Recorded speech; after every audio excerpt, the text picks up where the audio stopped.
ശബരിമലയിൽ മകരവിളക്ക് മഹോത്സവം. പൊന്നമ്പലമേട്ടിൽ മകരജ്യോതി തെളിയുന്നത് കാണാൻ സന്നിധാനത്തും മറ്റ് വ്യൂ പോയിന്റുകളിലും പതിനായിരക്കണക്കിന് ആളുകളാണ് കാത്തുനിൽക്കുന്നത്. തിരക്ക് നിയന്ത്രിക്കുന്നതിന്റെ ഭാഗമായി തീർത്ഥാടകരെ നിലയ്ക്കലിൽ നിന്ന് പമ്പയിലേക്ക് കടത്തിവിടുന്നില്ല. ഇപ്പോൾ അയ്യപ്പ വിഗ്രഹത്തിൽ ചാർത്താൻ തിരുവാഭരണം വഹിച്ചുകൊണ്ടുള്ള ഘോഷയാത്ര വൈകിട്ട് 5:30 സന്നിധാനത്തെത്തും.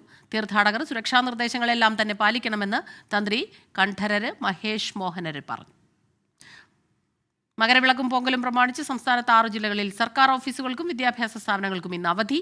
തിരുവനന്തപുരം, കൊല്ലം, പത്തനംതിട്ട, ഇടുക്കി, പാലക്കാട്, വയനാട് ജില്ലകൾക്കാണ് അവധി. അരുൺ പാറയ്ക്കൽ സന്നിധാനത്തു നിന്ന് ആദ്യം ചേരുന്നുണ്ട്.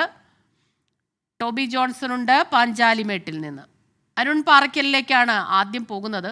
അരുണ്, വലിയ ഭക്തജന തിരക്ക് എന്ന് തന്നെ പറയേണ്ടി വരും. അഭൂതപൂർവമായ തിരക്കെന്നൊക്കെ നമ്മൾ പറഞ്ഞാൽ അത് അക്ഷരാർത്ഥത്തിൽ ശരിയാകും. ഇന്നിപ്പോൾ മകരജ്യോതി ദർശനത്തിനായി 2 ദിവസം മുൻപേ തന്നെ അവിടെ തമ്പടിച്ചിരിക്കുന്നവരെയൊക്കെ നമ്മൾ കണ്ടതാണ്. ഇന്നത്തെ ഒരു സാഹചര്യം എന്താണ്? സ്മിത, 40,000 പേരെയാണ് വെർച്വൽ ക്യൂ വഴി ഇന്ന് സന്നിധാനത്തേക്ക് പ്രവേശിപ്പിക്കാൻ അനുമതി ഉണ്ടായിരുന്നുള്ളൂ.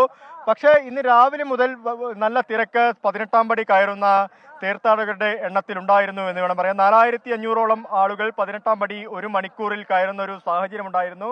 ഉച്ചയാകുമ്പോഴേക്കും ഇതിൽ കുറവ് വന്നിട്ടുണ്ട്.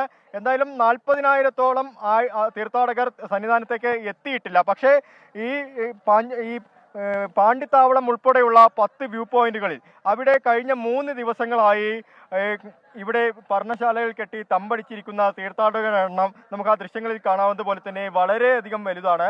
ഏകദേശം 10,000കണക്കിന് ആളുകൾ ഇവിടെ പർണശാലകൾ കെട്ടി തമ്പടിച്ചിട്ടുണ്ട്. അതിന്റെ ദൃശ്യങ്ങളാണ് നമുക്ക് കാണാൻ സാധിക്കുന്നത്. ഇപ്പോൾ നമ്മൾ നിൽക്കുന്നത് പാണ്ടിത്താവളത്താണ്.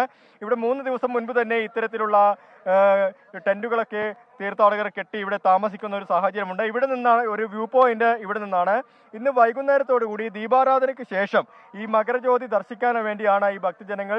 അത് പല സംസ്ഥാനങ്ങളിൽ നിന്നുള്ള ആളുകളുണ്ട്. കർണാടക, ആന്ധ്രാപ്രദേശ്, തെലുങ്കാന, ഒറീസ തുടങ്ങിയ സംസ്ഥാനങ്ങളിൽ നിന്നുള്ള ആളുകളുണ്ട്.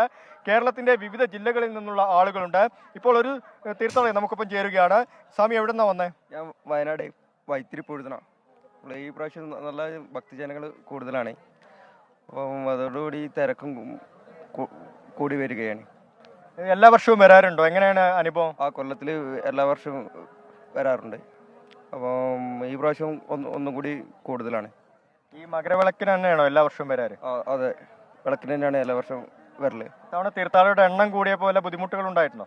ഇല്ല, ബുദ്ധിമുട്ടൊന്നുമില്ല. കാരണം ഇപ്പം അയ്യപ്പനെ മനസ്സിൽ വിചാരിച്ച് വരികയാണെങ്കിൽ എല്ലാം നമുക്ക് സാധിച്ചു തരും. അങ്ങനത്തെ ഒരു ഭക്തിയോട് കൂടിയാണ് വന്നത്. കാരണം ഇപ്പോൾ പറഞ്ഞ 18 മണിക്കൂർ 20 മണിക്കൂർ വരി നിൽക്കുക, മറ്റേ മനസ്സിൽ ഭക്തി ഉണ്ടെങ്കിൽ വന്ന് കാണണം, അയ്യപ്പനെ കണ്ടിരിക്കണം. അത്ര മാത്രമേ ഉള്ളൂ ചിന്ത. സ്മിത, വയനാട് വൈത്തിരിയിൽ നിന്നുള്ള ഒരു തീർത്ഥാടകനാണ് നമുക്കിപ്പം ചേർന്നത്. ഓരോ തീർത്ഥാടകരുടെയും മനസ്സിൽ ഇത്തരത്തിലുള്ള അനുഭൂതിയാണ്. ഭക്തി നിർഭരമായ ഒരു അന്തരീക്ഷമാണ് ശബരിമലയിലുടനീളം എന്ന് വേണം പറയാൻ. എന്തായാലും ഇന്ന് രാവിലെ 11:30 മുതൽ പമ്പയിൽ നിന്ന് ഇവിടെ ഈ സന്നിധാനത്തേക്ക് തീർത്ഥാടകരെ കയറ്റിവിടുന്നത് താൽക്കാലികമായി നിർത്തിയിട്ടുണ്ട്. ഇന്ന് ഈ മകരജ്യോതി ദർശനത്തിനൊക്കെ ശേഷം, ദീപാരാധനയ്ക്കൊക്കെ ശേഷമായിരിക്കും അത്തരത്തിൽ പമ്പയിൽ നിന്നുള്ള തീർത്ഥാടകർ, അതായത് പുതുതായി വരുന്ന തീർത്ഥാടകരെ സന്നിധാനത്തേക്ക് കയറ്റിവിടുന്ന ഒരു സാഹചര്യം ഉണ്ടാവും. വലിയ രീതിയിലുള്ള സുരക്ഷ സന്നിധാനത്തുടനീളം ഏർപ്പെടുത്തിയിരിക്കുന്നു എന്നാണ്. സന്നിധാനത്ത് മാത്രം 2500 പോലീസുകാരെ ഈ സുരക്ഷയ്ക്കായി നിയോഗിച്ചിരിക്കുന്നു. ഇതുകൂടാതെ പാഞ്ചാലിമേട് ഉൾപ്പെടെയുള്ള സ്ഥലങ്ങളിൽ, അതായത് മറ്റ് വ്യൂ പോയിന്റുകളിൽ 1000ഓളം പോലീസുകാരെ അധികമായി നിയോഗിച്ചിരിക്കുന്നു. സന്നിധാനത്ത് ഈ പോലീസുകാരെ കൂടാതെ 250 പോലീസ് ഉദ്യോഗസ്ഥരെ നിയോഗിച്ചിരിക്കുന്നു. വനം വകുപ്പിന്റെയും അതുപോലെ തന്നെ ഫയർഫോഴ്സിന്റെയും ഒക്കെ ഉദ്യോഗസ്ഥർ വേറെയുണ്ട്. ദേവസ്വം ബോർഡ് ഈ തീർത്ഥാടകർക്ക് കുടിവെള്ളവും ബിസ്ക്കറ്റും ഒക്കെ നൽകിക്കൊണ്ട് ദേവസ്വം ബോർഡിന്റെ 350 ജീവനക്കാരെ പുതുതായി നിയോഗിച്ചിട്ടുണ്ട്. എന്തായാലും വലിയ രീതിയിലുള്ള പഴുതടച്ച സുരക്ഷയാണ് സന്നിധാനത്തുടനീളമുള്ളത്. അരുൺ പാറയ്ക്കലാണ് സന്നിധാനത്ത് നിന്നുള്ള വിവരങ്ങളുമായി ചേർന്നത്.